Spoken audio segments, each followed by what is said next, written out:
and he's tweeted this out. For extreme leftists, or whoever you are, and whatever you'd like to call yourself, who would like me to fire Ana Kasparian for being open-minded instead of agreeing with you 100% of the time as you demand, here's my answer. No. Fuck off. I think TYT is broadly leaving the left as a network. I think they have been for a long time. We can pull up the receipts of Cenk posting on Twitter criticizing Karen Bass and saying that he plans to vote for Rick Caruso because the left doesn't want to address crime. He shares Anna's NIMBY arc. He shares Anna's anti-trans arc, right? And I think he's going to double down on that. I think he's actually seen how successful Rising was, Gavin. Mm-hmm. I think he sees how successful Breaking Points is. And I think he sees how the Young Turks moment has kind of passed them by as the house of the progressives, as the home of the progressives. And he's tweeted this out. For extreme leftists, or whoever you are, and whatever you'd like to call yourself, who would like me to fire Ana Kasparian for being open-minded instead of agreeing with you 100% of the time as you demand, here's my answer. No. Fuck off. To which I responded, nobody is calling for you to fire Ana, Cenk. Gavin, we have never once in this podcast said you should fire Ana. Those words have never come out of either of our mouths. What we've called for is for them to stop calling themselves the home of progressives, right? The Vanguard is the home of progressives. You want a home of progressives? This is the Casa del Vanguard. It's the home of progressives, okay? They're false advertising. And that's why we have made it our mission to be a thorn in their side, to expose them for the frauds that they are. Look, I believe we need to have diverse, heterodox media, Gavin, but I don't believe in false advertising. If you're going to give people some whack, NIMBY, liberal bullshit disguised as progressivism because you don't think that people should die on the street without health insurance, good for you. That doesn't mean I don't get to criticize you. Yeah, no, I totally agree with that, man. I totally agree with that. Obviously, TYT, they tried to like rebrand as mainstream progressives. I don't know if you remember that. We covered it probably like 6 months ago. Cenk was probably trying to kind of deal with the problem that we're talking about right now. He sees that specifically Ana, she's not embodying the progressive label anymore. In fact, more often than not, she's directly attacking people that are on the progressive left. She's smearing the critics of herself and the Young Turks as people that are extreme, people that don't care about crime, which is insane. Obviously, Zach and I care about crime. We live in Kansas City. There's a lot of crime in our city. A lot of crime on Wall Street. Yeah, there's also a lot of crime in Wall Street, exactly. But yeah, no one on the left. We're going to talk more about all of this stuff. But yeah, I think you're right for the most part. I do push back a little bit in the sense that I think there is a real chance Ana will leave the Young Turks. Really? Yeah, 100%, bro. I mean, I've been saying it for a while, and I think she's been complaining on air about the amount of money she makes for so long, in a very bitter and petty way, like bringing up Hassan Piker, and like he makes so much money just playing video games. And Just Be Anti-Racist says, speaking of mainstream shows, Cenk, Ana, did you know Jimmy Kimmel featured one of Hassan's tweets on last night's show? I know. Everyone loves Hassan. He's super famous and rich. We got it.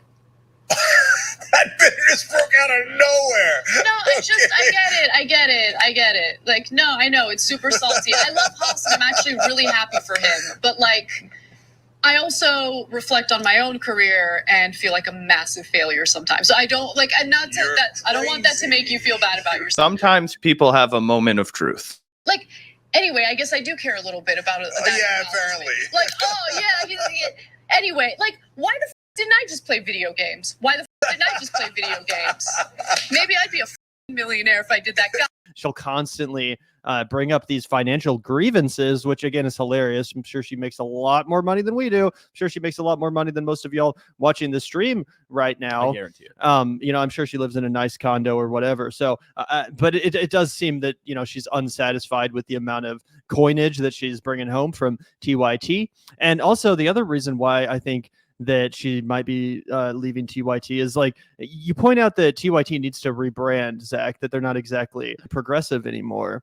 But I think it's definitely possible to rebrand as a more populist show. I think Cenk's already trying to do that. I think I've even heard him call himself a populist instead of a progressive. Zach and I, we've called ourselves populist progressives before. Cenk is now just saying populist. So I do think it's possible. It's within the realm of possibilities that they could rebrand. My real issue with Ana Kasparian, even in that context, is that her takes don't even sound like they really belong in independent media.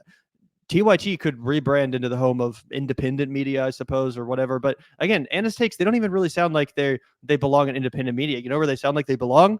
Fox News.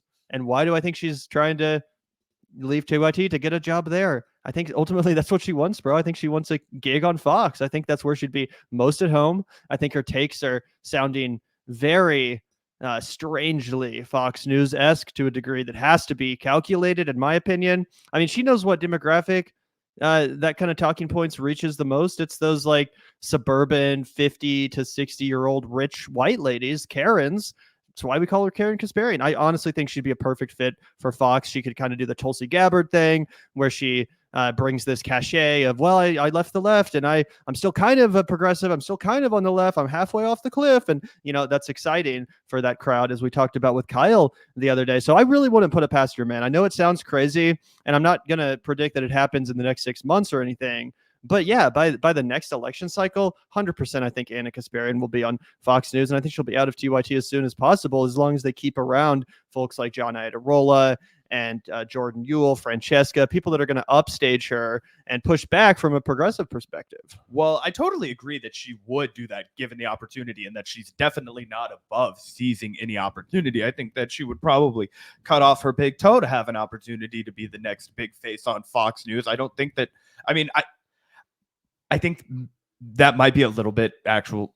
I don't know if that's actually true, given the fact that there are going to be some real thorns in her side when it becomes to that. So I don't know if that's 100% true. Here's what I would push back and say is maybe my take. That's something that's a little more likely in my view. Though, again, if you turn out to be right, I'm not going to say I'll eat my shoe or anything, because it's not within my realm of belief. But I feel like Ana Kasparian is on one of those trajectories where she feels like her shit don't stink. Okay. She feels like she's hot stuff. And you know, the first like 3 or 4 hours after you take an Adderall, you think you've got the world by the balls. You feel like Al Pacino in the second act of Scarface. You're like, nothing can touch me.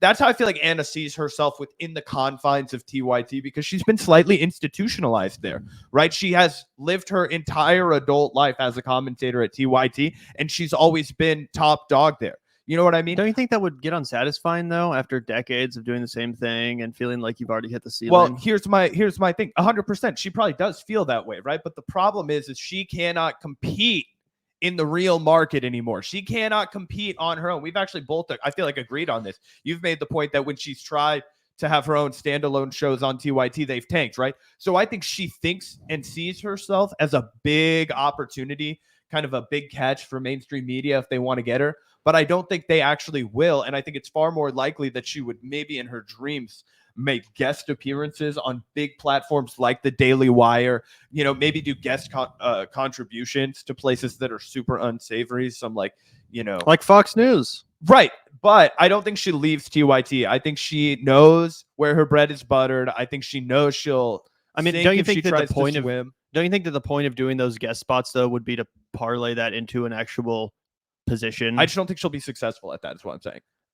The reason why I do think she'll be successful is because the bar is incredibly low for people in this genre of commentary. I mean, Ana Kasparian is undeniably more talented than Tulsi. Ana is undeniably more compelling to listen to as a commentator than Tulsi Gabbard. And hell, Tulsi almost got a Fox News show. She was replacing Tucker when he was out of town or whatever. You know what I'm saying? Like swapping her in. But Tulsi never got a full-time job on. That's what I'm saying. She got close though, I think. And also she kind of gets closer. Yeah, and also who knows what would have happened if Tucker had stayed around at Fox News. He clearly had a lot of influence that she was able to curry some favor with him. That never panned out. But Ana Kasparian's not in the Tucker lane. She's, I think, kind of going for more the Daily Wire lane, which I still think could end up with her working at Fox News.